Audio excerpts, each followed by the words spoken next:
சரி. இன்றைக்கு நாங்க ஆவியின் கனி என்ற தலைப்புல சாந்தம் அப்படிங்கிற பகுதியை பற்றி பார்க்க வேணும். இதுவரைக்கும் அன்பு, சந்தோஷம், சமாதானம், நீடிய பொறுமை, தயவு, நற்குணம், விசுவாசம் எவ்வளவு விஷயங்கள் பார்த்திருக்கிறோம். இது 8வது. இன்னும் ஒன்று இருக்கு, இச்சை அடக்கம். அதோட இந்த சீரிஸ் முடியுது. ஸோ நாங்க அறிமுக பகுதியிலிருந்து பார்த்திருக்கிறோம். ஸோ இன்றைக்கு நாங்க நேரடியா பாடத்துக்குள்ள போவோம்.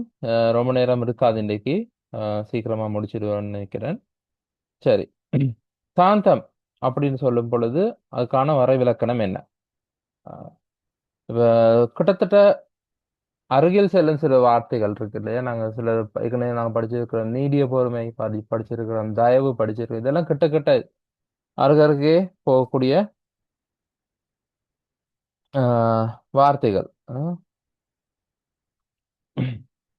சாந்தம் அப்படிங்கிறதுக்குரிய ஒரு வரவிலக்கணமா நாங்க பார்த்தால் அதிகாரம் இருந்தும், அதாவது எங்ககிட்ட அதிகாரம் இருக்கு ஒரு விஷயத்தை செய்யறதுக்கு. அப்படி இருந்தாலும் நாங்க அது அதிகாரத்தை அதிகாரமா இருமாப்பா பயன்படுத்தாமல் மென்மையுடனும் தாழ்மையுடனும் நடந்து கொள்வது. ஒரு சம்பவத்துல ஒரு சூழ்நிலை நடக்கும் பொழுது எங்ககிட்ட அதிகாரம் இருக்குன்றதுக்காக நாங்க அந்த அதிகாரத்தை இருமாப்பா கையாளாம அதை மென்மையாகவும் தாழ்மையாகவும் நடந்து கொள்வது அல்லது பதிலளிப்பது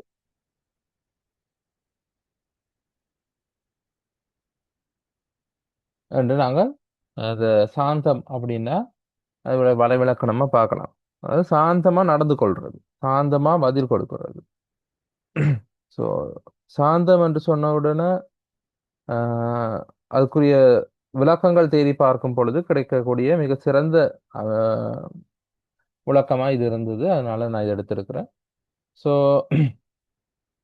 சாந்தம்னு பார்க்கும் பொழுது இயேசு கிறிஸ்துவின் சாந்தம் எப்படி இருக்கு? நாங்க இதுவரைக்கும் படிச்ச எல்லாத்துலயும் பார்த்த அன்பு பார்க்கும் பொழுதும் தேவனுடைய அன்பை பத்தி பார்த்துட்டு தான் எங்களுடைய அன்பை பத்தி பார்த்துனாங்க. அதே மாதிரி தான் சந்தோஷத்து, சமாதானத்துக்கு, எல்லாத்துக்கும் அதே போலதான் இதுவும். இந்த ஆவியின் கனியில் இருக்கிற ஒவ்வொரு அம்சமுமே அப்படித்தான். இல்லையா? சோ இயேசுவின் சாந்தம் நேரடியாகவே அன்றைய இயேசு கிறிஸ்து சொல்லியிருக்கிறாரு, நான் சாந்தமும் மனத்தாழ்மையுமாய் இருக்கிறேன். மத்தேயு 11:29. இது முடியுமல்ல இந்த வசனத்தை பாடமாக்கி வச்சுக்கொள்ளுங்க. மத்தேயு 11:29. நான் சாந்தமும் மனத்தாழ்மையுமாய் இருக்கிறேன். சோ இயேசு கிறிஸ்து செய்யாத ஒன்றை எங்களுக்கு செய்யும்படி ஆண்டவர் சொல்லல. அவர் என்ன சொல்லியிருக்கிறாரு? நான் இப்படித்தான் இருக்கிறேன். ஆக என்னிடத்தில் என்னுடைய நுகத்தை உங்கள் மீது ஏற்றுக்கொண்டு என்னிடத்தில் கற்றுக்கொள்ளுங்கள் அப்படின்னு தான் அவர் சொல்லியிருக்கிறார். ஸோ இயேசு கிறிஸ்துவிடமிருந்து நான் கற்றுக்கொள்ள வேண்டிய மிக முக்கியமான பண்புகள் ஒன்று தான் இது. ஸோ இயேசு கிறிஸ்து அவர் வாழ்ந்த இந்த உலகத்தில் அவர் வாழ்ந்த காலத்துல எப்படி வாழணும் அப்படிங்கிறத அவர் எல்லா விதத்திலையும் செய்து காட்டியிருக்கிறார். ஸோ அப்படி செய்து காட்டிய விஷயங்கள் ஒன்று தான் இந்த சாந்தம் அப்படிங்கிறது. நான் சாந்தமும் மனத்தாழ்மையுமாய் இருக்கிறேன். என் நுகத்தை உங்கள் மீது ஏற்றுக்கொண்டு என்னிடத்தில் கற்றுக்கொள்ளுங்கள் அப்படிங்கிறது அவரே சொல்லியிருக்கிறார்.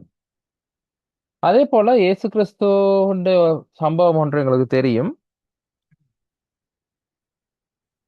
அவர் எரிகோவிலிருந்து எருசலேமுக்கு வருகிற வழியில, அவர் எருசலேமுக்கு போகிற வழியில, அவர் கடைசியாக எருசலேமுக்கு வருகிற வழியில ஆஹ்,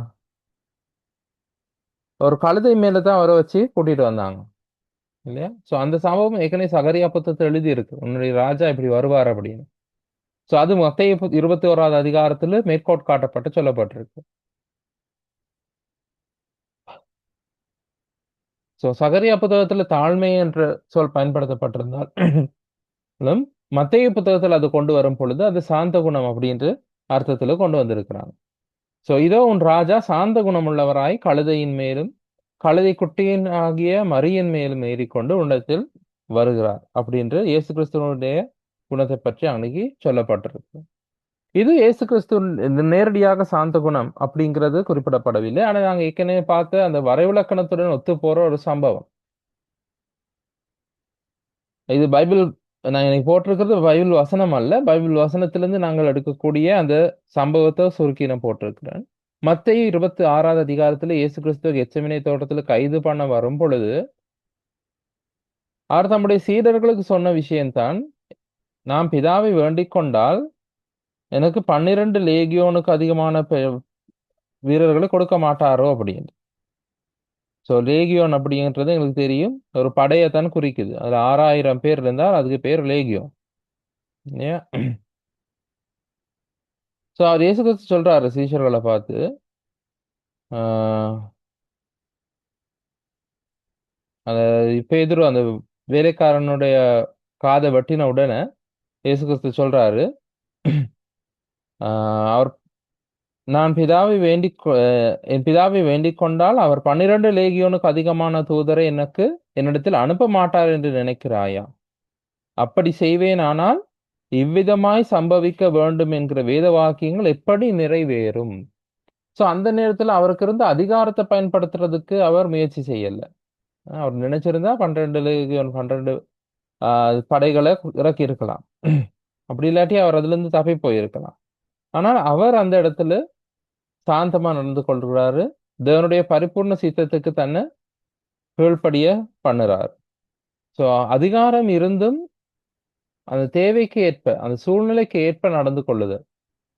அதுக்கு ஏத்த மாதிரி நடந்து கொள்ளுதல் தான் இந்த சாந்தமைக்கு நாங்க பார்த்த அந்த வரைவிலக்கணம். மேன்மையாக அந்த சூழ்நிலைக்கு ஏற்ற இது நடந்து கொள்ளுதல். சோ இந்த சூழ்நிலையில் மிக முக்கியமானது அவருடைய அதிகாரத்தை காண்பிக்கிறது இல்ல முக்கியம். அந்த இடத்துல நிறைவேற வேண்டியது, செய்யப்பட வேண்டியது செய்யப்பட வேணும். அதுதான் முக்கியம். சோ அதற்கு என்ன பண்ண வேணும் என்றதை யோசிச்சுதான் அவர் அந்த இடத்துல நடந்து கொண்டார். சோ சாந்த குணம் எப்படிப்பட்டது, அல்லது சாந்த குணம் உள்ளவர்கள் எப்படிப்பட்டவர்களா இருப்பார்கள்? சாந்த குணத்தின் பண்பு, சாந்தமா இருக்கிறவர்கள் எப்படி இருப்பார்கள்? அ- அவர்களுடைய முக்கிய நோக்கம், இப்ப நாங்க படிக்கிறது ஆவியின் கனியில் இருக்கிற சாந்தம். பொதுவான சாந்தம் அல்ல, இது ஆவியின் கனியில் உள்ள சாந்தம். அதாவது ஆவியானவர் எங்களுக்கு தருகின்ற ஒரு குணம். இது எங்களுடைய இயல்பான குணம் அல்ல. இந்த ஆவியின் கனியில் நாங்க படிக்கிற அன்பு, சந்தோஷம், சமாதானம், நீடிய பொறுமை, தயவு, நற்குணம், விசுவாசம், சாந்தம், இச்சையடக்கம், இது ஒவ்வொன்றுமே இது வரைக்கும் பார்த்த ஒவ்வொன்றுமே நாங்க அப்படிதான் படிச்சிருக்கிறோம். அது எங்களுடைய இயல்பான குணம் அல்ல, அது தேவன் எங்களுக்கு கொடுக்கின்ற குணம். சோ அது ஒவ்வொன்றுமே நாம் தேவனுக்காக பயன்படுத்துவதற்காகவும் தேவனுடைய குணம் எங்களுக்குள் வருவதற்காகவும் தான் அது இருக்கு. சோ இந்த சாந்த குணமும் கூட ஆவியின் கனியில் ஆவியானவர் எங்களுக்கு தருகின்ற ஒரு குணம். அது எங்களுடைய சுய குணம் அல்ல. அது இந்த பின்னணி, அதனுடைய நோக்கம் சாந்த குணம் உள்ளவர்கள் they- அவர்களுடைய மனநிலை, அவர்களுடைய நோக்கம் எப்பயுமே தேவனுக்கு கீழ்ப்படிந்து செயல்பட வேண்டும் என்ற நோக்கமாக இருக்கும். அவசரப்பட்டு கோபப்படுகிறவர்கள் தான் அவங்களுக்கு தங்களுக்கு விருப்பமானதை செய்து கொள்ள பார்ப்பாங்க. அஹ் சாந்தமாய் நடந்து கொள்ளுகிறவர்கள் எப்பொழுதும் தேவனுக்கு கீழ்ப்படிய பார்ப்பாங்க. இந்த நேரத்தில் நான் இதை இப்படி செய்தால் தேவன் எனக்காக வைத்திருக்க பரிபூர்ண சித்தம் நிறைவேறுமா இல்லையா? இயேசு கிறிஸ்து முதல்ல செய்தது போலத்தான்.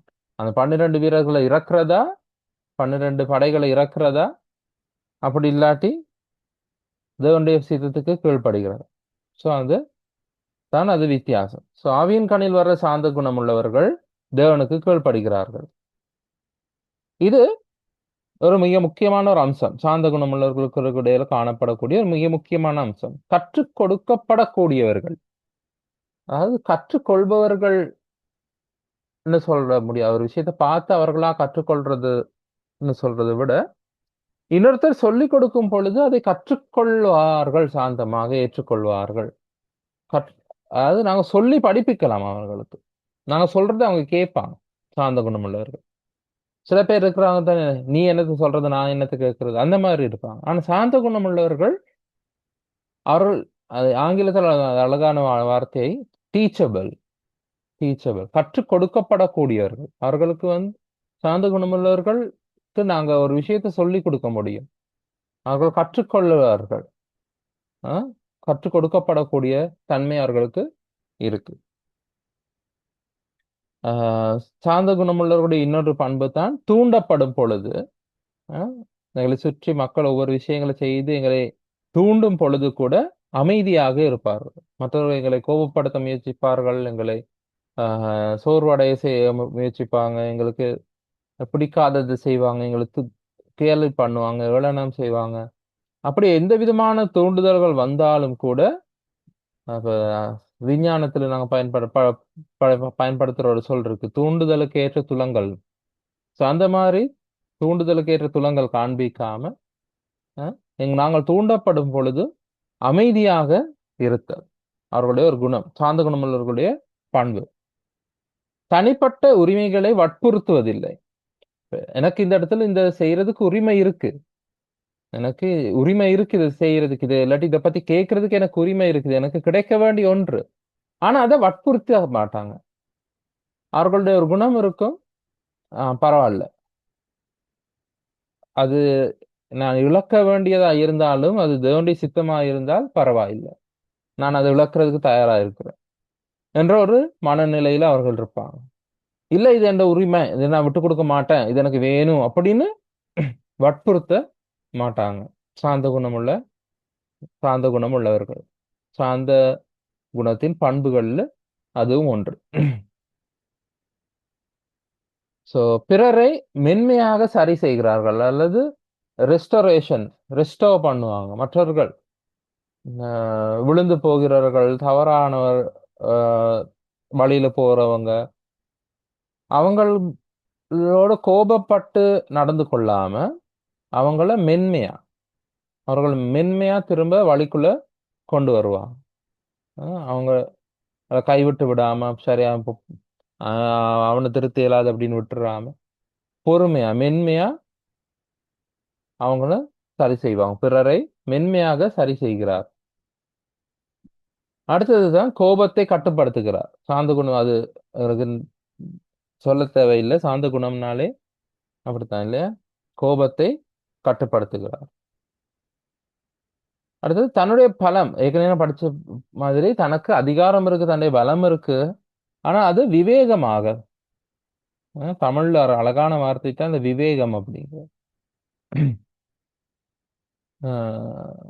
வேறு மொழிகள்ல இந்த விவேகம் என்ற அர்த்தத்துல சொற்கள் தேடிக்கொள்றது கொஞ்சம் கஷ்டம். ஆனா தமிழ் மொழியில் இந்த நிதானமாக விவேகமாக செயற்படுதல் என்றது மிக அழகான ஒரு சொல்.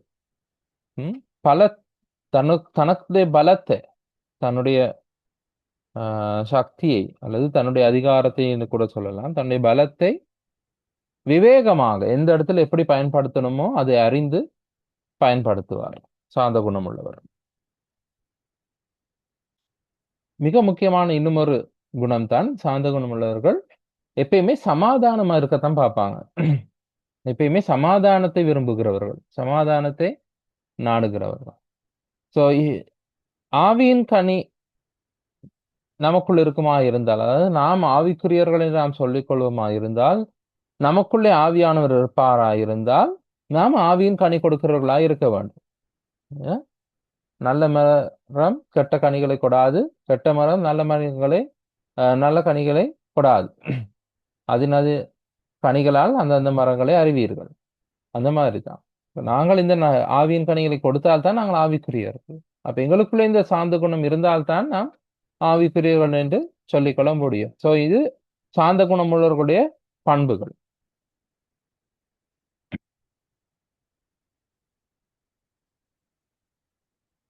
சாந்த கட்டளைகள் என்று தலைப்பு நான் கொடுத்திருக்கிறேன். வேத வசனத்துல சில வசனங்கள், இது எங்களுக்கு சாந்தமா இருக்கும்படி சொல்லப்படுகிற வசனங்கள். எந்தெந்த இடத்துல நாங்க சாந்தமா இருக்கணும், எப்படிப்பட்ட சாந்தம் உடையவர்களா இருக்க வேணும் என்று எங்களுக்கு கொடுக்கப்படுகிற கட்டளைகள். அதனால்தான் நான் சாந்த கட்டளைகள் அப்படின்னு பெயர் வைத்திருக்கிறேன். சோ இந்த வசனங்கள் எல்லாமே நாங்கள் சாந்தமாய் செய்ய வேண்டிய விஷயங்களை குறிக்குது. இப்ப யாக்கோபு 1:21 என்ன சொல்லுது? வசனத்தை சாந்தமாய் ஏற்றுக்கொள்ளுங்கள். இப்ப எங்களுக்கு சொல்லப்படுற வசனம்ங்கிறது தேவ வசனம் தான். ஆனா நான் அந்த வசனத்தை முழுசா காண்பிக்கிறேன், அப்ப உங்களுக்கு முழு பொருள் தெரியும். யாக்கோபு 1:21 இந்த வேதத்தை நான் காண்பிக்கிறேன். உங்களோட கையில வேதாகம் இருக்க வேணும், திருப்பிக் கொள்ளுங்க. பைபிள் ஸ்டடிக்கு வரவங்க கையில வேதாகம் இருக்கணும், நோட் புத்தகம் இருக்கணும், பேனா இருக்கணும். யாக்கோபு 1:21.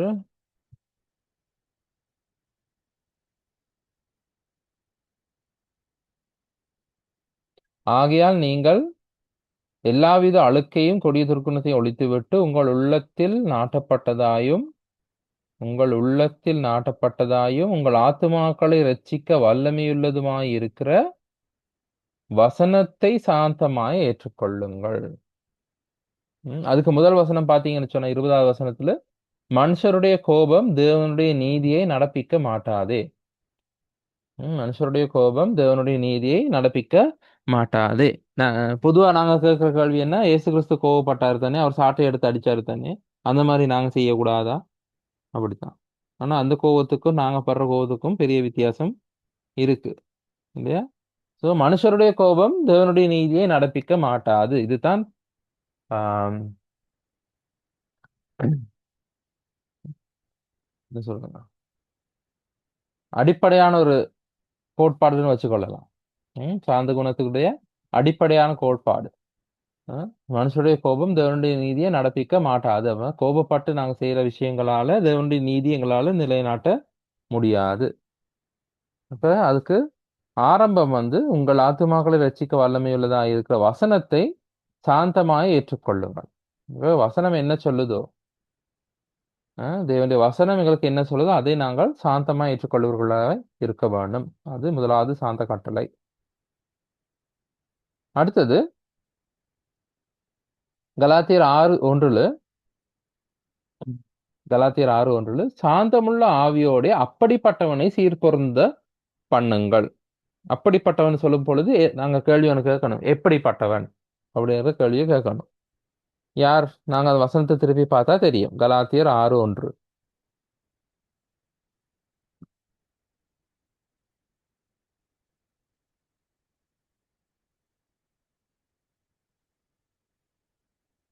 சகோதரரே, ஒருவன் யாதொரு குற்றத்தில் அகப்பட்டால் ஒருவன் யாதொரு குற்றத்தில் அகப்பட்டால் எப்படிப்பட்ட குற்றமாகவும் அது இருக்கலாம். இப்ப எங்களோட மனசுல நாங்க வகையறுத்து வச்சிருக்கிறோம், இது பெரிய பாவம், இது சின்ன பாவம். நான் ஆண்டருக்கு முன்னுக்கு எல்லாமே ஒரே விதமான பாவம் தான் இல்லையா? சோ எப்படிப்பட்ட குற்றமா இருந்தாலும் ஏதாவது ஒரு குற்றத்துல அவன் அகப்பட்டான்னு சொன்னா அவன் சிக்கப்பட்டான். அவன் செய்தது மற்றவர்களுக்கு தெரிய வர்றது பத்தி பேசல.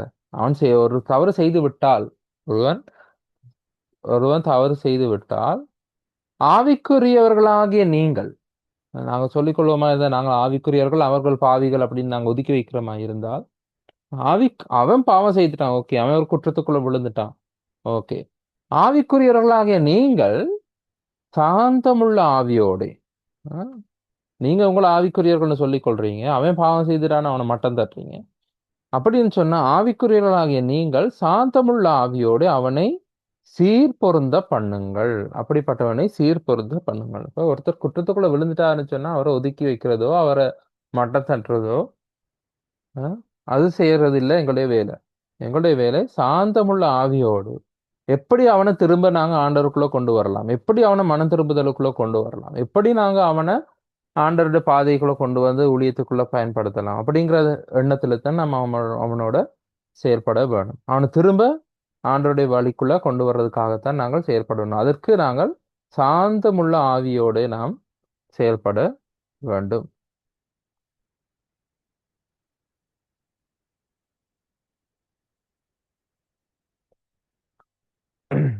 அடுத்தது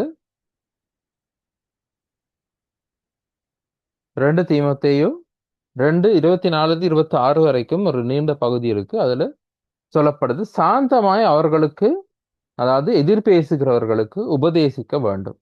அந்த வசனத்தை நான் திரும்பி வாசிக்கிறேன். 2 தீமோத்தேயு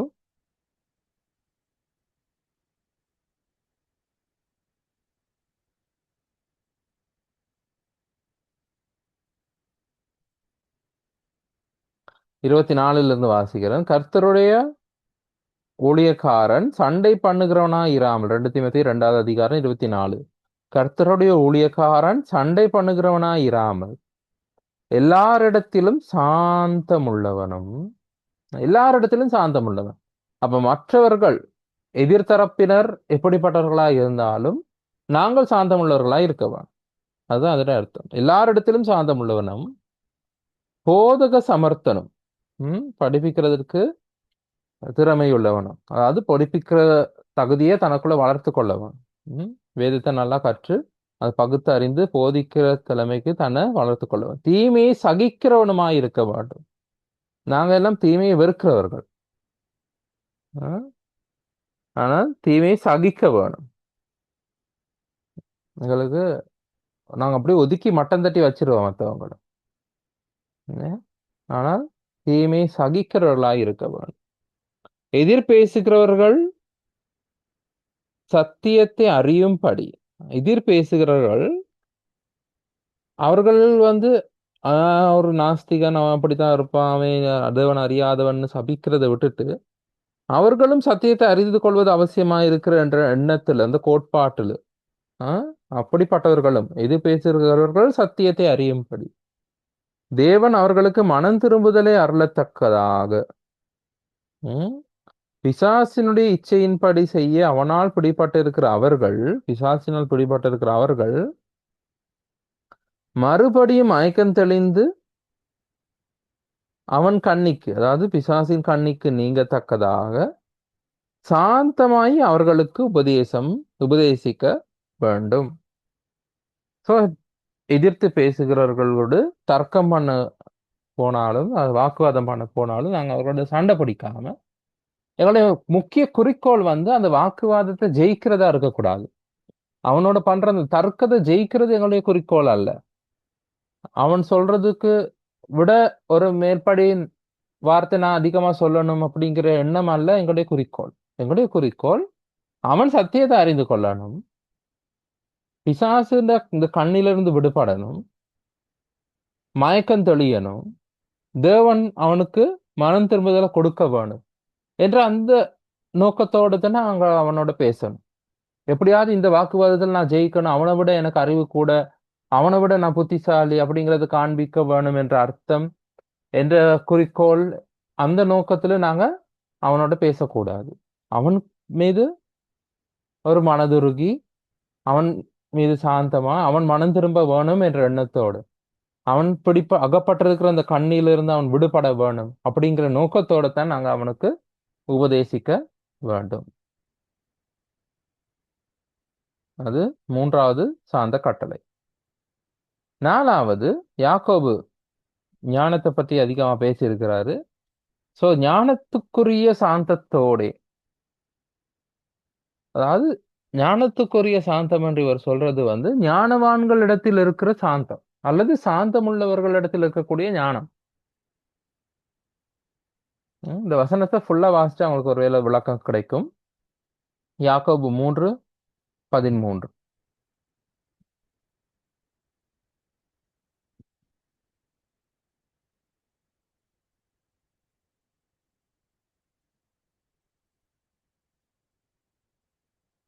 யாக்கோபு 3:13. உங்களில் ஞானியும் விவேகியுமாய் இருக்கிறவன் எவனோ? யாராவது நினைக்கலாம், நான் தான் மற்றவனை விட புத்திசாலி, எனக்கு தான் எல்லாம் தெரியும் அப்படின்னு நினைக்கிறவனா இருக்கலாம். உண்மைக்குமே அப்படி இருக்கிறவர்களாகவும் இருக்கலாம், அப்படி தன்னை தானே நினைச்சு கொள்ளுக்கிறவர்களா இருக்கிறவர்களும் இருக்கலாம். சோ உங்களில் ஞானியும் விவேகமா இருக்கிறவன் எவனோ அவன் எப்படிப்பட்டவனா இருக்கவன். அப்படி இருக்கிறது தவறு இல்லை, ஒரு ஞானியா விவேகியா இருக்கிறது தவறு இல்லை. ஆனா அவன் எப்படி இருக்க வேணும்? அவன் அந்த ஞானத்துக்குரிய சாந்தத்தோடு, தனக்கு ஞானம் இருக்குன்னு சொன்னா அந்த ஞானத்தோடு சேர்ந்து சாந்தம் ஒட்டி இருக்கும். இப்ப தமிழ்ல நாங்க பொதுவா பயன்படுத்துற ஒரு பழமொழி இருக்கு, ஆத்திரக்காரனுக்கு புத்தி மட்டு. அதுல எதிர்ப்பதம் தான், எதிர் பழமொழி தான் இது. சாந்தமுள்ளவனுக்கு ஞானம் இருக்கும் அப்படிங்கிறது. சோ அவன் அந்த ஞானத்துக்குரிய சாந்தத்தோடு, தனக்கு ஞானம் இருக்குன்னு சொன்னா அந்த ஞானத்தோடு ஒட்டி இருக்கும் சாந்தம், அந்த சாந்தத்தோடு தன் கிரியைகளை நல்ல நடக்கையினாலே காண்பிக்க கடவன். சோ அந்த ஞானம் தனக்கு இருக்குன்னு எப்படி அவன் காண்பிக்க வேணும் என்று சொன்னா தன் கிரியை மூலமா காண்பிக்க வேணும். அந்த அவன் செய்கிற அந்த கிரியை சாந்தமான கிரியையா இருக்க வேணும். அப்ப சாந்தமாய் செயல்படுகிறவன் தான் ஞானவான் அப்படிங்கிறது தான் யாக்கோபு இங்க சொல்ல வர்றாரு. சாந்தமாய் தன்னுடைய கிரியைகளை நடப்பிக்கிறவன், காண்பிக்கிறவன் தான் ஞானம் உள்ளவன் அப்படிங்கிறது தான் யாக்கோபு இங்க சொல்ல வர்றாரு. அப்ப ஞானம் உள்ளவன் இடத்துல சாந்தம் ஒட்டி இருக்கும். சோ ஞானவான் கோபப்பட்டு காரியங்கள் அவசரப்பட்டு செய்ய மாட்டான். சோ ஞானத்துக்குரிய அந்த சாந்தத்தோடு தன் கிரியைகளை நல்ல நடக்கையினாலே காண்பிக்க கடவன். இப்ப தன்னுடைய ஞானத்தை அவன் காண்பிக்க வேண்டிய விதம் சாந்தத்தோட தன் கிரியைகள் மூலமாக காண்பிக்க வேணும். சோ ஞானத்துக்குரிய சாந்தத்தோடு தன் கிரியைகளை காண்பிக்க கடவன். ஐந்தாவது, நாம் தரித்து கொள்ள வேண்டும், அதாவது உடுத்தி கொள்ள வேண்டும், அணிந்து கொள்ள வேண்டும். நான் ஏற்கனவே படிப்பிச்சது மாதிரி தான், நீடிய பொறுமை காலத்துலயும் நாங்க அதுதான் படிச்சோம். இதே வசனம் பார்த்துருக்கிறோம். இப்ப இந்த வசனத்துக்கு போய் பார்த்தா அது இருக்கும். கொலோசியர் 3:12 போய் பார்த்தா நீடிய பொறுமையும் இங்க இருக்கும். இதை நான் அணிந்து கொள்ள வேண்டும். காலையில் உடுப்படுத்தக்குள்ள ஒரு ஆளை சந்திக்க போகும் பொழுது, உடுப்படுத்தும் பொழுது அவருக்கு பிடிச்ச கலரா இது, அவருக்கு பிடிச்ச ஸ்டைலா இது, அவர் எனக்கு என்ன சொல்லுவாரு, நான் அழகா இருக்கேன்னு சொல்லுவாரான்ற யோசிக்கிறது நேரத்துல இதையும் உடுத்தி கொள்ள வேணும்.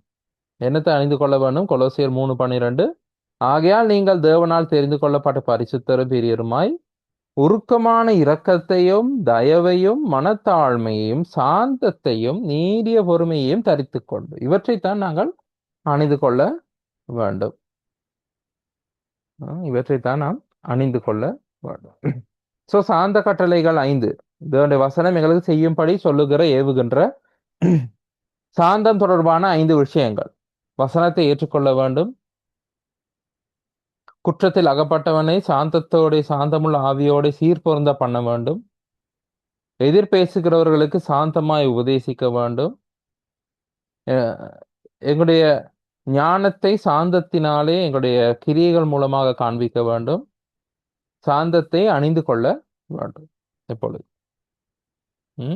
சோ சாந்தம் இல்லாமல் நடக்கிற மாதிரி இருந்தால் எங்களுடைய நிர்வாண நிலையை எடுத்து காட்டுற மாதிரி ஒரு சம்பவம் தான் இல்லையா? சாந்தத்தை உடுத்தி இருக்க சொல்றாங்க, ஆனா சாந்தம் இல்லாமல் நடந்து கொள்ளும் பொழுது எங்களுடைய அவமானத்தை நாம் காண்பிக்கிறவர்கள் போல நடந்து கொள்ளுகிறோம். சோ சாந்த கட்டளை.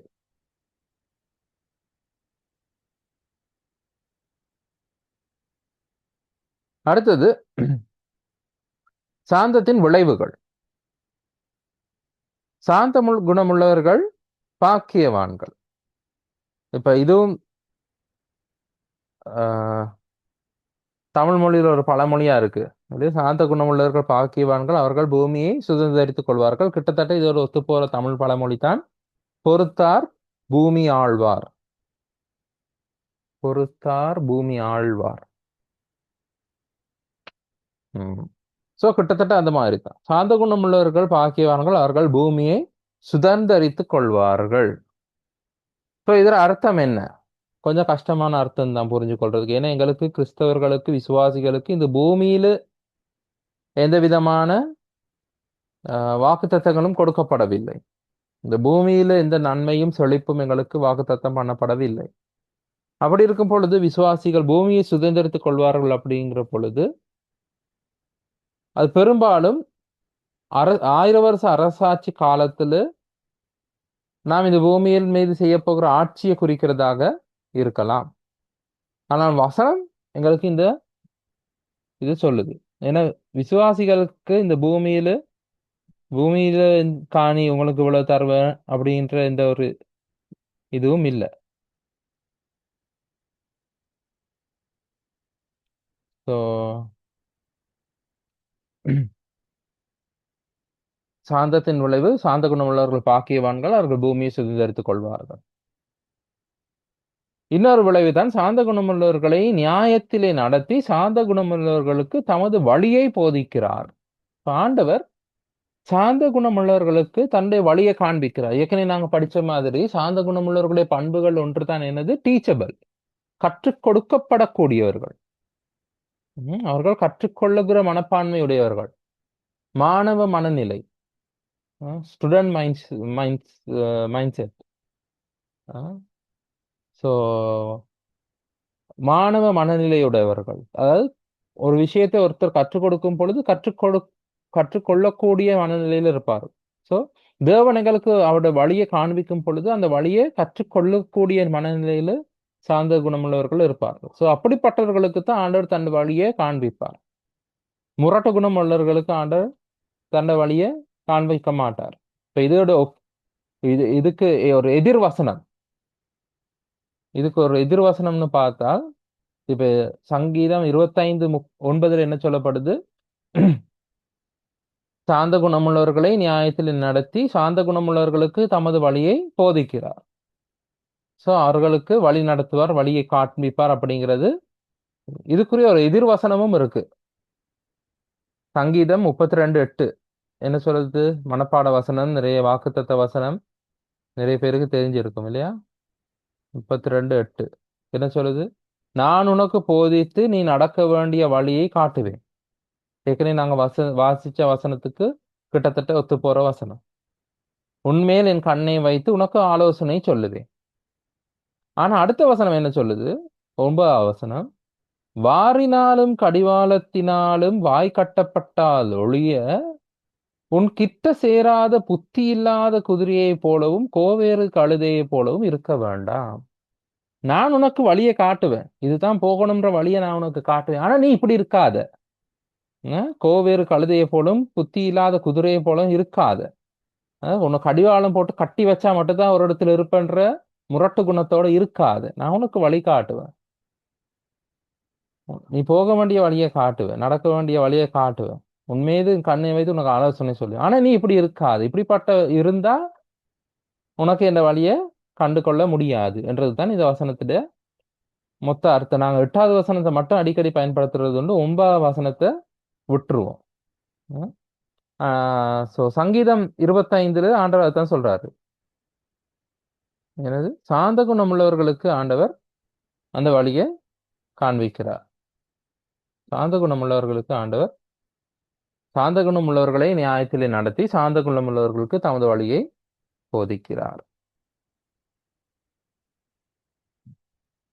இன்னொரு விளைவு தான் சாந்த குணமுள்ளவர்களை ரட்சிப்பினால் அலங்கரிப்பார். எனக்கு ரட்சிப்பு என்று சொல்லும் பொழுது பாவத்திலிருந்து ரட்சிப்பை பற்றி இது சொல்றது வரும். ஆனால் அதையும் தாண்டி ஒரு விடுதலை, ஒரு மீட்பு. பழைய ஏற்பாட்டில் சொல்லப்படுற வசனம் சங்கீதம் 149:4 ஒரு சூழ்நிலையிலிருந்து ஒரு விடுதலை, ஒரு இக்கட்டான நெருக்கத்திலிருந்து ஒரு விடுதலை, அதுல இருந்து வரக்கூடிய ஒரு ரட்சிப்பு, அதனால் எங்களை அலங்கரிப்பார்.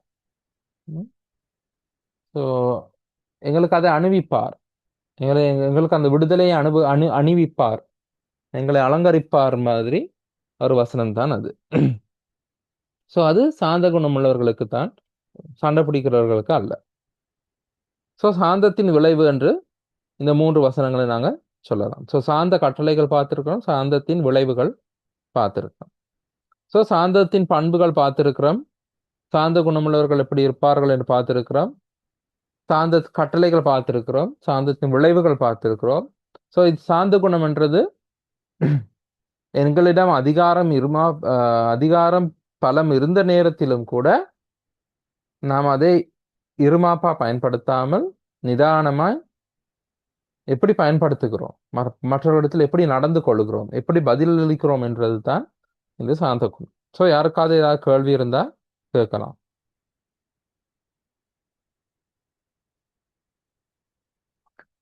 கேள்விகள் இல்லாட்டி நான் ஒரு கேள்வி கேட்கிறேன். அதுதான் அடுத்த வாரத்துக்கான செயல்பாடு.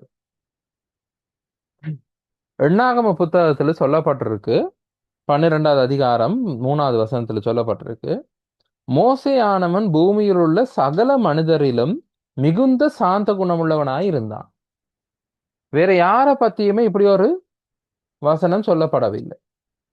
மோசேயானவன் பூமியில் உள்ள சகல மனிதரிலும் மிகுந்த சாந்த குணமுள்ளவனாய் இருந்தான். சோ உங்களுடைய செயல்பாடு தான் வருகிற வாரத்துல நீங்க என்ன செய்யணும்டா, காரணம் தருக.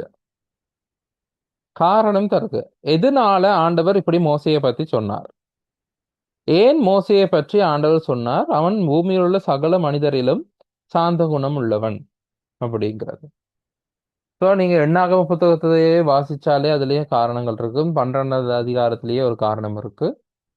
ஸோ எண்ணாகம புத்தகத்துல முக்கியமா இல்லாட்டி இங்க நீங்க யாத்ராம் புத்தகத்திலிருந்து கூட வாசிக்கலாம்.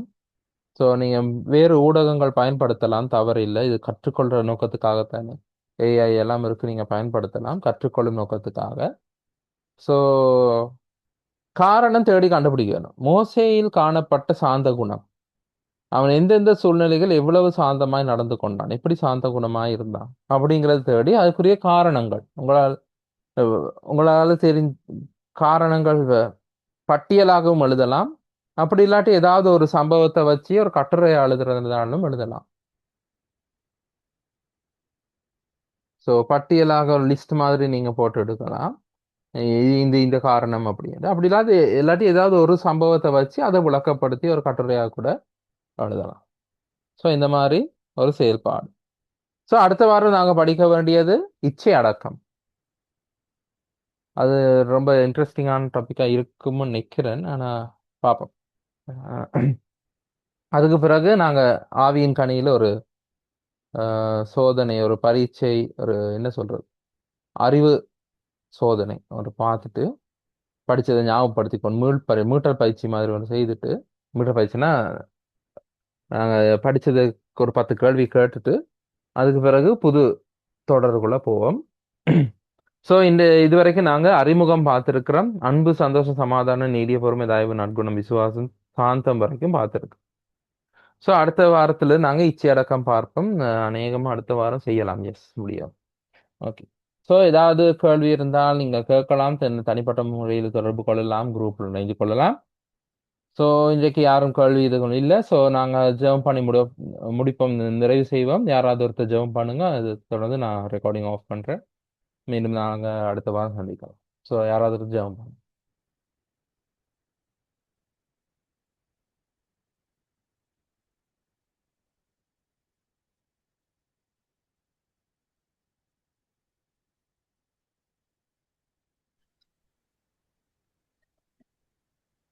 எங்களை அளவுக்கு அதிகமாக நேசிக்கிற அருமையான பரலோக தகப்பனே, ஏசப்பா, அந்த நேரத்துக்காக உங்களுக்கு நன்றி சொல்கிறேன். அப்பா, இவ்வளவு நேரமாக உங்களுடைய சமூகத்திலே நாங்கள் கற்றுக்கொண்டதான அப்பா அந்த வசனங்களுக்காய் ஆண்டவரே அப்பா, நீங்க எங்களோடு இடைப்பட்டபடியால் உங்களுக்கு நன்றி சொல்கிறேன். வாஞ்சியோடு தாகத்தோடு கலந்து கொண்ட ஒவ்வொருவரையும் நீர் கண்ணோக்கிற தெய்வமாய் இருக்கிறீர். இயேசுவின் நாமத்தினாலே கர்த்தாவே, அந்த வசனங்களை கேட்டு அவர்கள் தங்களுடைய வாழ்க்கையிலே ஆண்டவரே அதன்படி வாழ சாந்த குணமுள்ளவர்களாய் கிறிஸ்துவுக்குள்ளாய் ஓடுகிற ஓட்டத்திலே மரண பரியந்தம் ஆண்டவரே உடைய வருகை பரியந்தம் சாட்சியுள்ள வாழ்க்கை வாழ கர்த்தர் உதவி செய்ய தகப்பனே. கற்றுக் கொடுத்ததான சகோதரனை உடைய கரத்தில் ஒப்புக் கொடுக்கிறேன். ஆண்டவரே, தொடர்ந்து ஆண்டவரே அப்பா, எந்த விதமான தடைகளும் இல்லாதபடி ஆண்டவரே இந்த மூலம் ஆண்டவரே அப்பா, அந்த ஆண்டவரே ராஜா, அந்த பைபிள் ஸ்டடியை செய்ய கர்த்தர் உதவி செய்ய, தடைகளை நிர்மூலமாக்கி போடுங்க தகப்பனே. ராஜா, நீங்களே கூட இருந்து வழி நடத்தும்படியாய் விசேஷித்த ஞானத்தை கொடுத்து வழி நடத்தும்படியாய் நான் ஜெபம் கலந்து கொண்ட ஒவ்வொருவரையும் நிறைவாய் ஆசிர்வதிங்க. இவ்வளவு நேரம் எங்களோடு கூட இருந்து இந்த வசனங்களை ஆராய்ந்து கற்றுக்கொள்ள எங்களுக்கு பாராட்டிய மகா பெரிய சலாக்கியத்துக்காக எங்களுக்கு நன்றி சொல்லி இயேசுவின் ஜெபிக்கிறேன், ஜீவனுள்ள நல்ல பிதாவே. ஆமேன், ஆமேன்.